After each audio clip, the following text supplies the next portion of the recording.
Welcome to the Dice Tower, a series of video reviews about board and card games.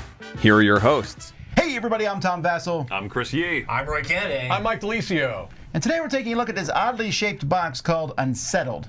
Unsettled is from Orange Nebula, who has done, I think, only one game, Vindication. I believe so, yeah. Okay. They really work on a game at a time. I mean, they worked on Vindication, they came out with some expansions for it. Now Unsettled, which is not a small game by any means. No. It is a space game. In fact, it's almost like a video game system where you can take expansions and plug them into the game. And this has, I would say, almost half the content that you would need. Yes. You forgot to blow on the cartridge. So anyway, Oh, I got a That's for the young kids out there, that two of reference. these come in the game. So Yes. you're getting a full game. I want to be clear about that. And in fact, let's let Mike explain it. Sounds good. I'll do it. Okay, here we see a partial setup for Unsettled. Now, Unsettled is a unique game in that the components that you see here, for example, my player board, these resource trays, the Explorer Minis, and our Luna Robot Friend Mini, all of these are contained within the base box. This is what's called kind of the core framework of the game. Then in a moment, I'm going to cut away and I'm going to come back and show you what it would look like with some planet-specific components. And what I mean by that is that within the game of Unsettled, the base game, it's going to come with 2 planet boxes. These actually fit within the main box, and each planet has components that are specific to it that you're going to add to this to complete the setup for the game. It's going to change particular mechanics in the game, it's going to change the types of cards that are within the game, and it's going to change the framework that you need to do to be complete. To complete the game. And each planet is going to give you a little bit of an overview of what that planet is about. So, for example, Winora, which is the planet that they suggest you start with, and the one that I'll show you here in a moment with the components, is a planet about having alien spores, and you can be a fungal host, and it has toxic spore clouds. But every other planet is going to be something slightly different. So, for example, the other planet that came with the core box here, Gracchus, this is a desert planet. It's going to have different planet-specific cards. It's going to have different frameworks to be successful. All right, so I'm going to cut away for a moment. I'll cut back, and you'll see what the planet-specific setup looks like. Okay, so you're going to notice that we have more components on the table now. All of these cards that you're seeing here and these tokens that were not there before are all planet specific. Those all came out of this planet box that I showed you a moment ago. And for depending which planet you play, you're going to have slightly different cards, but they're all going to essentially serve the same purpose. They're going to be in the same area. This is a space survival game. This is a game where you are trying to survive. You've crash landed on a particular planet, and you are cooperatively trying to complete objectives successfully before you die. All right? Each planet has 3 different scenarios that you can play as. So right now I've got the first scenario out there, but there are 2 others here that you can see here. They call them survival tasks, all right?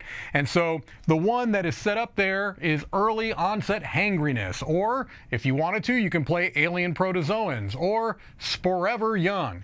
They're all going to use essentially the same components, but they're going to have different tasks that you're trying to complete to be successful. Now, this is a very complex game. It has a whole lot going on. I want to state right up front that I am not going to go into a lot of detail. This is going to be a very high-level overview just to give you a general idea on how the game plays. I'm also not going to completely do the setup, just in the interest of table space and keeping everything in frame. But what you would do to finish the setup is you would look on the back of the introductory card, and you can see here, it shows you how to set the game up.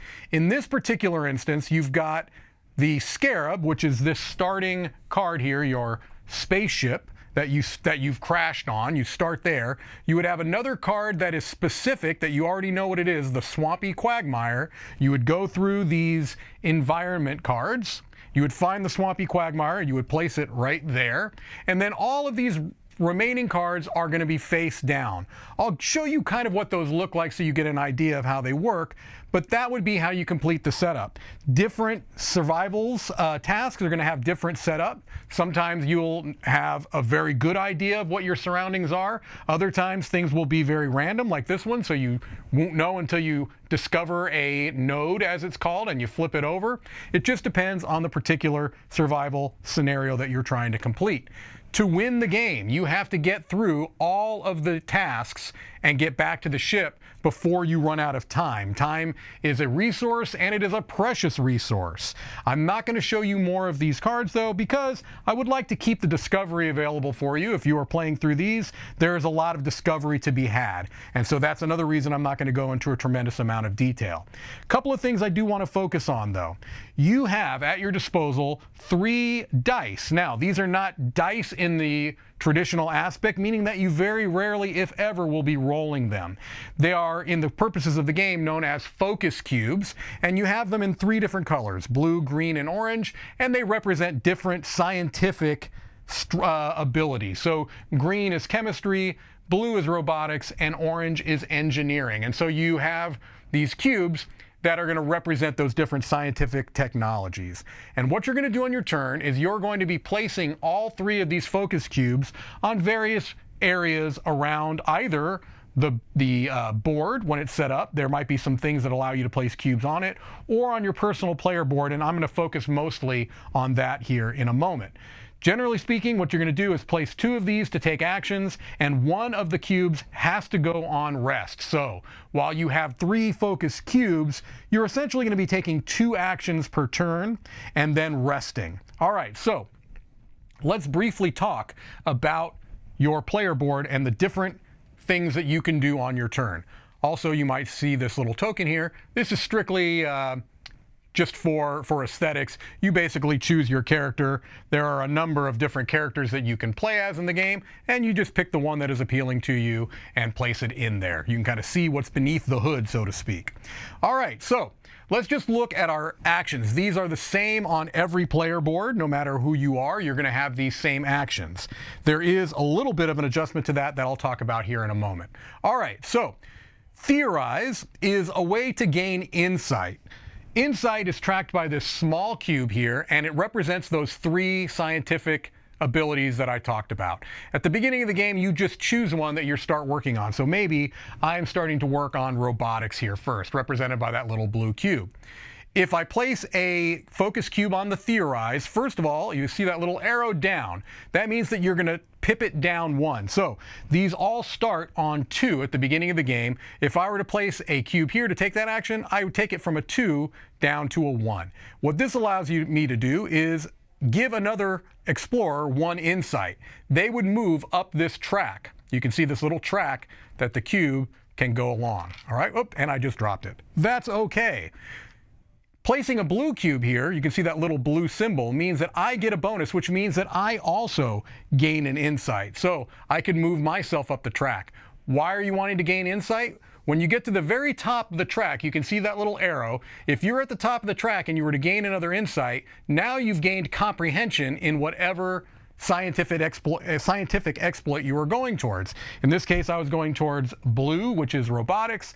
I would take a blue robotics token and I would place it right there, saying that I've got comprehension in robotics now. After I've done that, I could choose to get even more comprehension, or I can change it to a different one. Maybe I would change it to the blue or to the green or to the red. And you're going to want to coordinate that as a group so that you are well-rounded as a team. So that's how you gain insight. Investigating is a way to get opportunities. So as you are moving around the board, let's say that there are some of these environment tiles around you. All right, you're moving around. As you are moving onto them, exploring them, flipping them over, there's a couple of things that you need to look at. First is you're looking on the corners of these cards. They're going to have costs oftentimes. Sometimes they'll have benefits. In this case, this is a particularly tricky one because you're spending 2 time to move onto this tile. Time, as I mentioned before, is a resource that is tracked right over here on this board. You can see it just moves right along here. but it is also a timer for the game. As time moves along, as it's going to at the end of every turn you take, because you have to rest, when it comes back around, when it cycles back around, you're going to move your endurance tracker down by 1. And that's everybody on the team is going to move their endurance tracker down by 1. If you ever get down to the bottom of your endurance track, you lose the game. So this is why time is so important, and it's such a precious resource, because it is essentially the timer for the game. So sometimes going onto these cards are going to cost you time. Let's take a look at another one here. Sometimes it doesn't cost you any time to go from one to another, but you do have to account for what's happening on the other side of that. If it was something like this, and you're going from this tile to this tile, you are still going to have to spend 2 time. All right? But if you're coming along this way, you're going to gain an insight. So that's gaining something. So investigating means that you are going to check an opportunity. There might be something on this site. So you place these tokens on here and you flip over an opportunity card. These opportunities are ways that you're going to get what are called anomalies, all right? So anomalies are these usually one-time abilities. Discard and it allows you to do something. And you're going to get a particular token that goes along with it. So opportunities are good. You obviously want to be searching around the planet, trying to investigate, as the title says, and find out new and exciting things about your planet. Traversing allows you to take a second move action.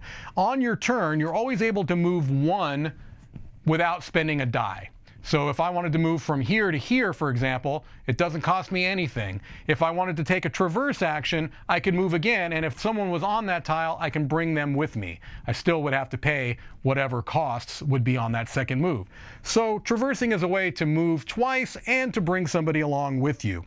Support allows you to remove distress. What is distress, you might ask? Well, distress are these cards. In the case of this planet, they are all infected cards.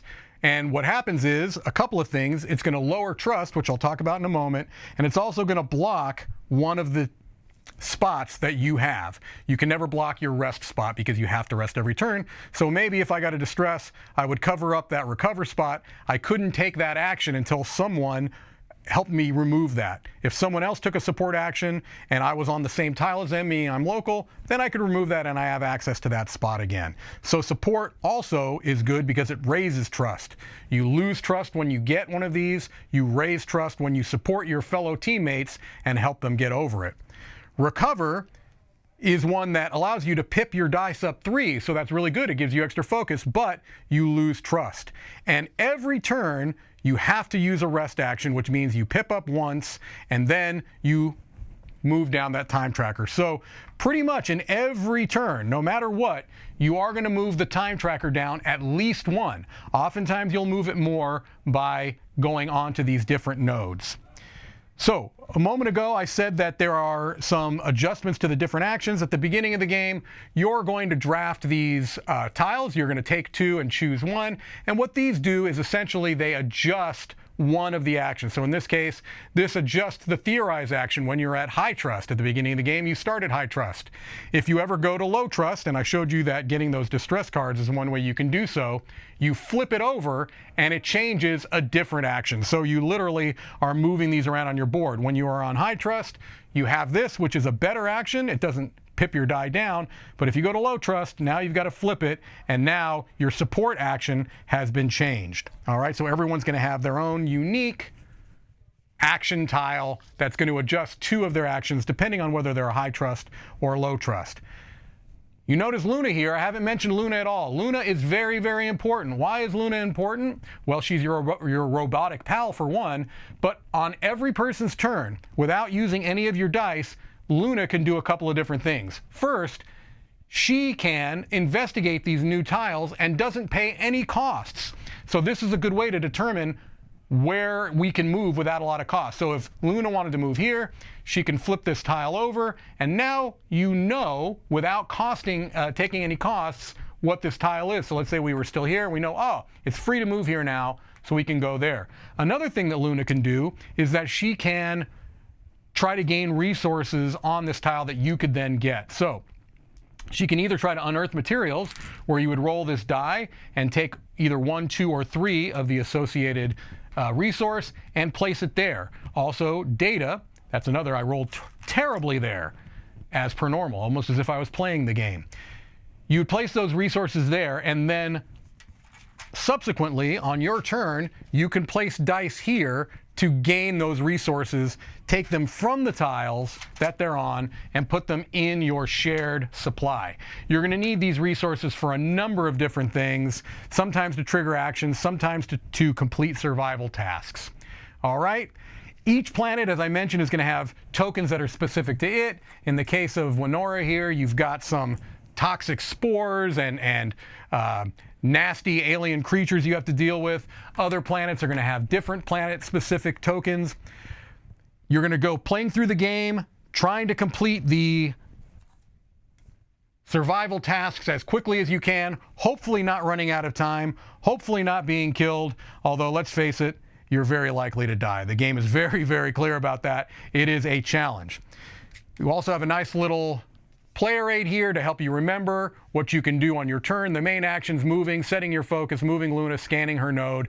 There are also free actions that you can do on anyone's turn, and it is essential to utilize those actions to the best ability, the most efficient way, if you want to be successful in Unsettled. All right, again, a very high-level overview, a whole lot of things I didn't cover, but hopefully that gives you enough of an idea to have some context. Let's head back over and let you know what we think.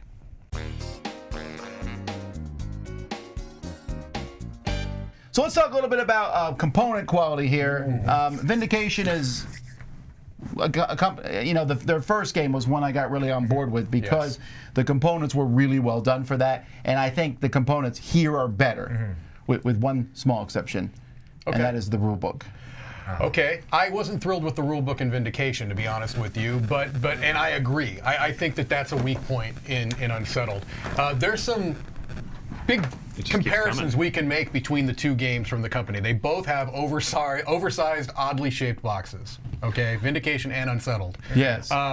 Yeah, I don't really care for this box size either. Right. So this is, for me, is a two sides of the coin. I agree. I don't love that it's an odd-sized box and that it's big. However, I do think that that is for serving a purpose, which is that it is a very well-designed storage system, I feel. Oh, for sure. I feel like it really helps with the setup and tear down a lot. There is space wasted. I was thinking about this last night when I went through this because they made it so that sleeve cards could fit in. 100% it was made for that. Yes. Yeah. If you don't sleeve cards, though, you're wasting a ton of space.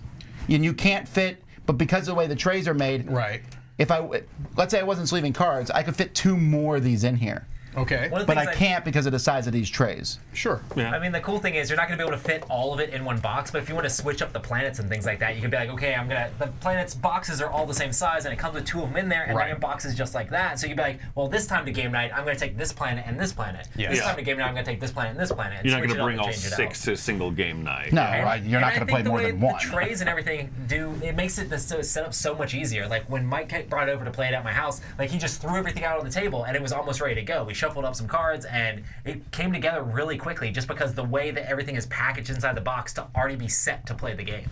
I was not a fan of the spread of the game when I first saw it, because a tray is this big and it tracks time on 5 spaces and then happy or sad face, basically. I was like, why is there this huge tray? Trust and no trust is happy or sad. Okay, But as soon as we were done playing it, Mike went zoot do do do do do do.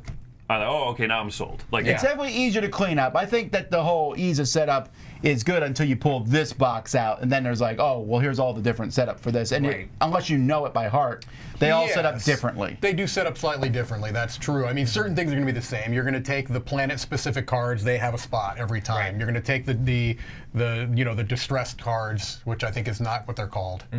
Whatever. And they're all in the same spot. But the setup for each planet is going to be different, and sometimes it's going to be dependent upon each scenario because each planet box has 3 different scenarios within it. We also need to give major credit for 2 things I think we would all agree on, that the art is phenomenal and the writing is phenomenal, which is very rare for this kind of game. Oh, for sure. That's a high point to me. Is the first time that I sat down to play it with a group, and we started to read it. And what's nice is that with that particular play group, we were kind of taking turns reading it. And everyone was getting a kick out of the tone of the writing. It's done. It's a really tricky thing to pull off. It's somewhat sarcastic, but not overly sarcastic. Right. You know what I mean? And it's just a really good tone throughout that I think is not easy to pull off. It's more humorous. Yeah, they have that sci-fi flair in everything, but then it's also very like tongue-in-cheek. It's just kind of like, oh man, there's this thing. It's like you're doing this thing. It's like they just make it a little bit funny for you, and not overly, like you said. It's very enjoyable. The way it was described to me, I really like this, is that it's almost casual in the sense of like, if you're this really tight-knit crew and you're crash landing on some planet and you're about to die together, you know, the four of us would probably crack some jokes like, oh, this is a great way to go out. Oh, you know, I guess we'll inject ourselves with this fungal spore and see if we survive. Better than nothing. Right. And it kind of has that humorous tone to it. Would we do that? Like, I might be a little more stressed than Chris is. Mike, you go out of the ship first. All I'm saying is, anytime that I'm going to crash, I want to take Chris with me because I need that kind of positive energy. There is 18 different ways to crash land on a planet. Yes. Apparently. At least. At least. So I want to talk about theme for a bit because I think this game kind of parallels the first game they did, Vindication. We talked about Vindication. Vindication is this amazingly fun theme. And it's really cool, and there's pictures and blah, blah, blah, and I like the stuff. And then but if you wipe that away, there's no theme. It's a cube pusher. Right. Yeah. Right. I feel like this one, and you guys would probably disagree with me, I feel like this one ain't too far off from that, in that, yeah, there's a cool theme, and it's a fun story and all, but at the end of the day, it is a puzzle, move pieces around, solve the puzzle. And I felt like I could actually see I could peel that layer away in my head. Some games I can't do that. Sure. Here I could. Right. I actually really agree with you because I'm very big into theme and thematics. I love that it has the story in there and the story brings you in a little bit, but when you're actually taking the actions in the game, when you're actually playing it, it's just puzzle, puzzle, puzzle. It feels like move this here, take this cube off here, but it's still extremely enjoyable while you're doing that, I think. So. And I think that theme that is on there helps that puzzle be a little bit more intuitive, and I think that it helps it be more just more energetic and more fun instead of saying, okay, everyone wait, what's the most efficient way to get 3 cubes that are blue onto the spot here? You know, you're really invested into it, and you are right, Tom, that I do disagree with. I think that the theme is integrated better than you're saying, than just a layer you could peel off. Yeah, if you're comparing it to Vindication, which I think obviously is an apt comparison, I do agree. This is 100% a puzzle game, 100%. I do think there's maybe a little bit better thematic connection than there was in Vindication. Yes. You know, the idea of, okay, you're going to kick this spore into the. I mean, they at least try. I think a little bit more than they did in Vindication. But you're right, 100% a puzzle game, no question. All right, well, let's lay these cards on the table here because I already know where this is heading. Okay, so of the 4 people here, first of all, I played this game the most. I know that because I played almost. I haven't played 2 of these, but I played the other ones. I played everything in that sand one, which, by the way, I didn't. That box is the most boring. They should have put one of these in there. Graphics, yeah, the second one. But I also dislike this the most, and I really tried to like it. I know that it's not a bad game, so if that makes sense. I just can't come to terms with it. So I thought I would mention some problems, and then you guys could argue against them. Sure. Okay, so one problem I have with this game is that I struggle with is the luck. There's a couple things. First of all, your Luna robot thing, that when it rolls for the resources, I can't stand rolling a 1. There's no way to mitigate that. It takes away a turn in the game, essentially, because you almost always need 2 to do anything.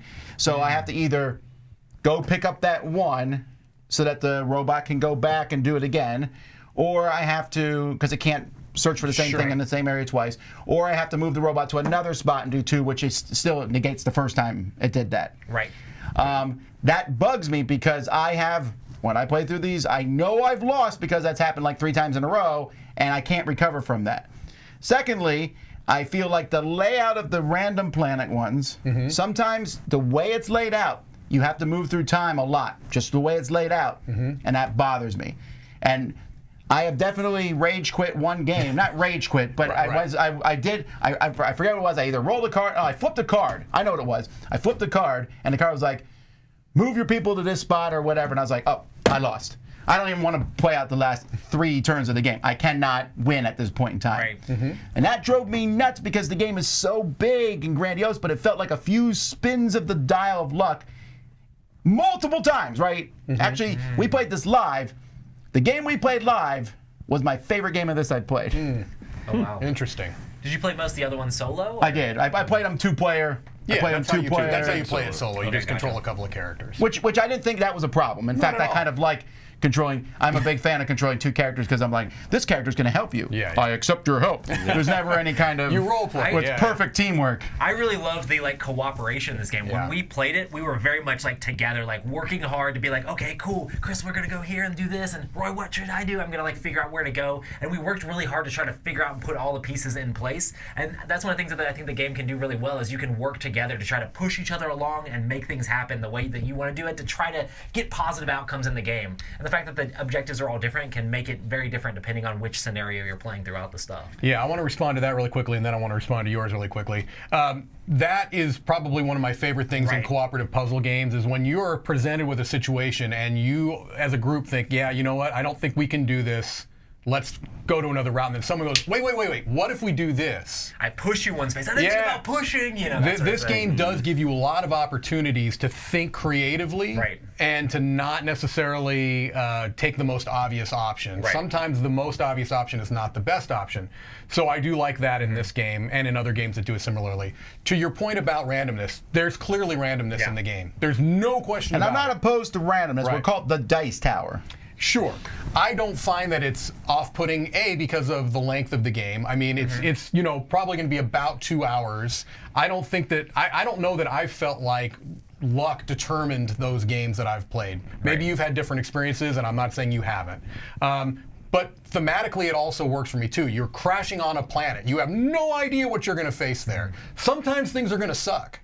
Sometimes Luna's not going to be able to find enough material. Sometimes she's not going to get the data that she needs. I don't know. I haven't felt to be unfair, but obviously you had a different, reaction to it'd be it. nice. I'm just saying I didn't find it to be overly random. And also, I will say this. They point out over and over again in the rule book, time is a resource. It's supposed to feel crushing when you spend more time than you have to. You're going to have to spend more time. You're going to have to. Cards. I have a feeling that the game is tuned in such a way that you're never going to win in a runaway, ever. I feel like you're always going to win on a knife's edge. And I know that may be also something you don't Well, like. that's actually my next point. Right. And again, I don't mind. This is a personal thing, so Sure. I can't bring it in. I'm tired of games being overly difficult. Sure. And I feel like this one tends to be that way because in the box there's a level 1 and a level 2. Right. I have not beat the level 2. We These wanted to go talk up about the to level. 4. I wanted to talk about the level 3s and 4. Although I thought the level 4 wasn't as hard as they said. You played some of these? I've not tried those. No. Oh, okay. I messed with the 2 that are in the desert core. planet. The sand one I thought was fairly difficult. I might be wrong on that. But even if it's not, I feel like Roy's thing for me, I feel like this game definitely presents the alpha gamer problem more than anything else. Because one person who could really know the game, you're going to have to bite your finger, or you're going to be like, look, you have that thing you can do. Yeah, that's definitely different opening up pace. Pandora's box, though. That's getting back Sure, to sure, that whole sure. game problem, player problem thing. Sure. And I don't want to get into that, but here's the thing I think that I got tired of, is that you have, how many actions do you have in your turn? You have 2 essentially, because Yes, the you have third 2. is going to be a rest. And that's, I think when it came down to it, the biggest thing I didn't enjoy about this game was I felt like the game was work.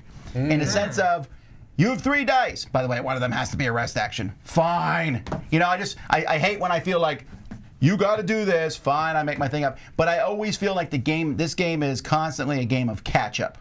I need to do this. And there's really fun things in the game. Go out and see these neat objectives.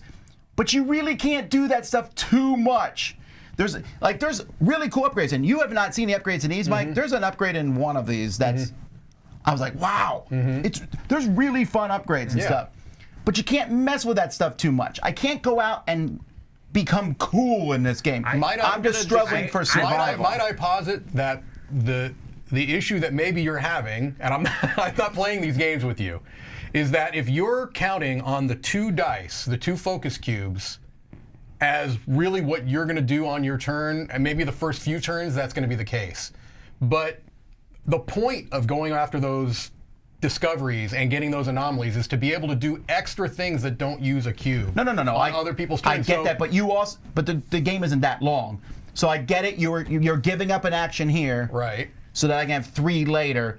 But if I don't give up the action here, I have 2 now and 2 later. It's the same thing. I love the juxtaposition in the cooperative game of like, do I go and try to get the fancy stuff and upgrade the stuff and explore all the anomalies and do this stuff, or do I go after the main objective? I'm very much like, most of the time I'm like, Go after the the objective is always the point. Right, Like we right. go after the objective. It's like, I really want the fun thing. If I'm walking by and I get an opportunity to pick it up, I'm gonna pick it up. But I always want the fun thing. I know. So and it's very like, I guess different play styles are going to be different for different people. It's like, I really want to figure out how to win, and that might be another reason why it's like, I'm just going to do the fun things. Well, it's going to be hard to win at that point, you know.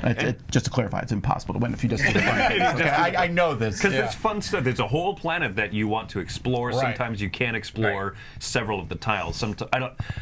I don't know. I never felt like this game was work in a negative sense. I felt like it is difficult to win, sure. but it's been possible. I took this home last night and I messed with it. I played the desert planet for the first time, and I think that for me, these types of games are less enjoyable solo. I know a lot of people really like playing this type of thing solo. For me, it's a little less enjoyable because I miss that counseling, Right. that Yeah, grand counsel doing around the that. table, right? What one person calls an alpha gamer potential issue, I look at as everyone can have something to offer towards a solution. Right. And so sometimes you give up the really fun sounding thing because you have to work towards the main objective. Sometimes it lines up along the way and you get a really great action. And I think that this game strikes a good balance of that, where there are plenty of times where the best decision, quote unquote, at the table is do the fun thing because it's on the way to the objective or whatever. Right. It's like, oh, we have an opportunity to do it. Mike, you should grab it on your way here. Yeah, that's a lot of fun. And that's exciting. Yeah, and it's interesting. Solo play, it works well because it's a puzzle game, and those tend to work well with solo. But I agree with you. I think it's better as a multiplayer game because you get that storytelling aspect that it's there. And I think there's more eyes on the puzzle. Sure, and sure. I'm not calling you a moron, but No, I don't mind that at all. no, but I'm also a moron. I cannot balance all those different puzzle aspects for 2 different characters at the same time, as well as Roy and I sitting together, working together. Right. You might miss a special ability, or you might miss a thing, or be like, oh, I really need to recharge this. Well, I really don't want you to do that this turn. We should do this. Oh, well, yeah, I should forgo that sort of thing. One of the things we try to do, I think, as reviewers is explain our tastes, our likes, our dislikes, to help you understand why we might like a game or not like a game as much. And you've said many times that you're getting tired of difficult cooperative games, right? Which this I am, is. for sure. And if I'm off base, you can throw me, right off the cliff here. But it seems like you wanted more of an exploration game. This is not an exploration game. This is a challenging survival puzzle game. That's what it's a survival game. You're trying to get exactly what you need.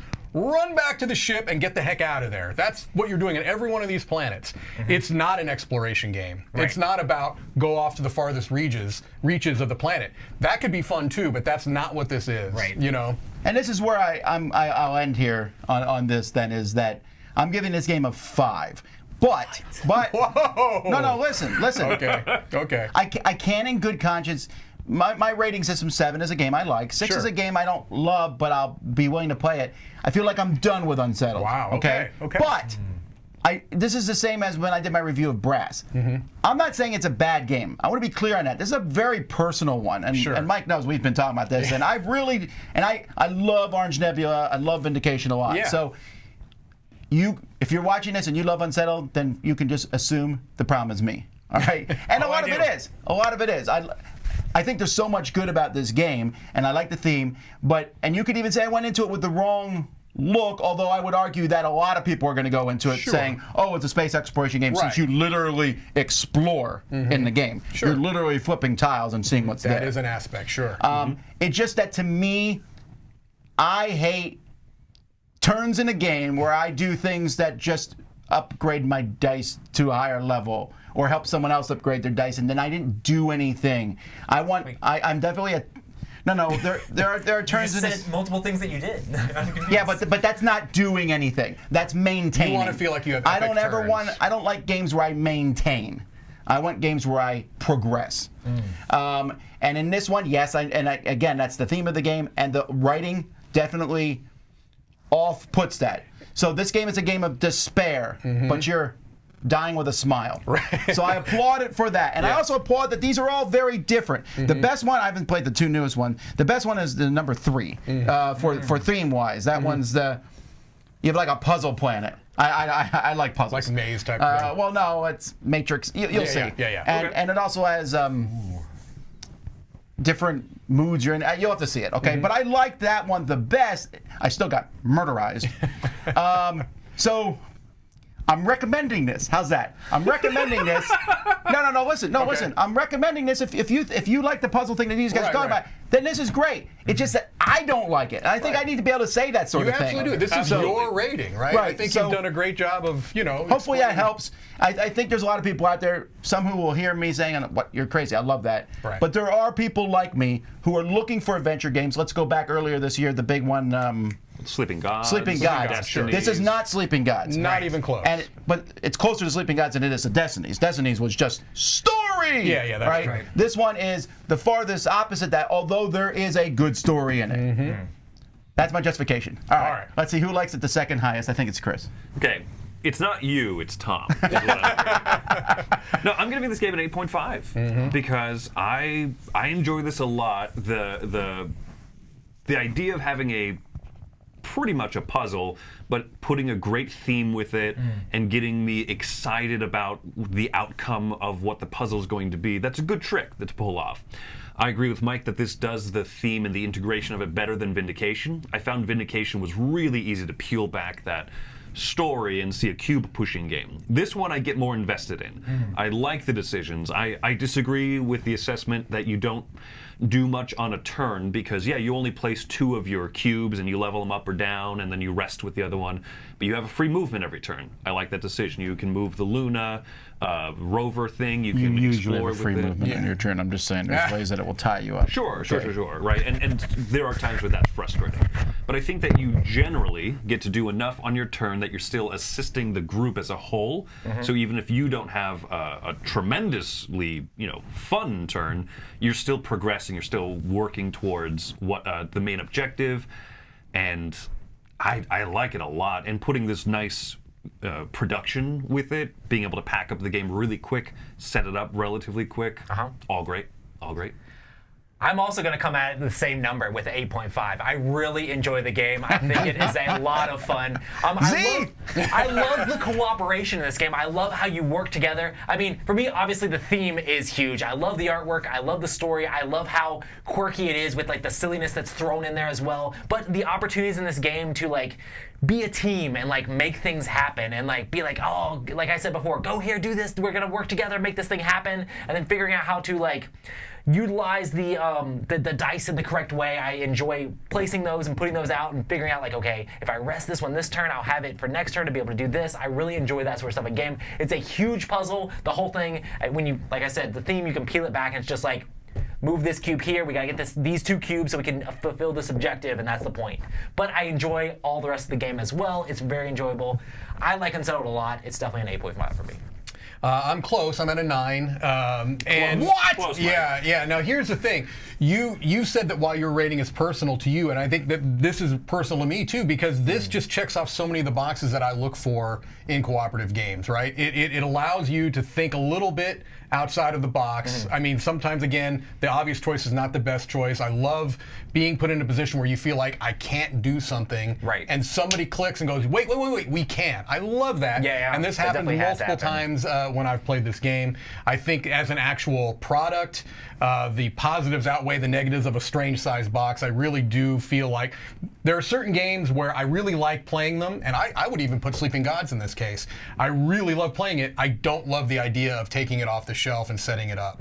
This is not that. I mean, I really have no problem. I feel like this does a really good job of taking the components and making them not only pretty, but useful. So I appreciate that. I like the whole idea of this being kind of like the core framework. These are little cartridges you can plug in there. It actually works. It's not a gimmick. Really well. It's not a gimmick. It actually works, and it allows for, I mean, I keep them coming is what I'm saying. Obviously, I think it's a 9. Mike is going to review all these at some point. I will, yeah. I'm going to go through them all and review them all. So also, don't be afraid to make a couple of level 1 and 2 planets. I agree, Orange Nebula. Please, if you're going to bring more, Why bring some more level 1s and 2s, right? Because you know, there's good to have plenty of new challenge things to here. introduce Trust people me. to. Yeah, not everybody is a rocket scientist by any means.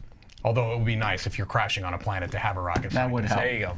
Yeah. Well, there you go, folks. Hopefully that helps you decide if this is a game for you or not. That's Unsettled.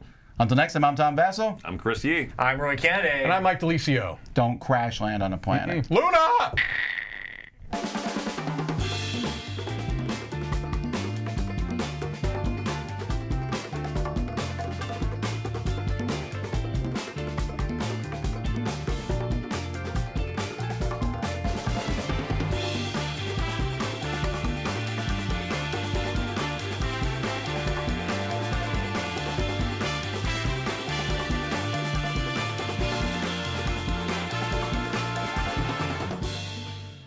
Well, speaking of like you played it, Mike shows how this one plays. You got it. You want it. You This got has just it. devolved into.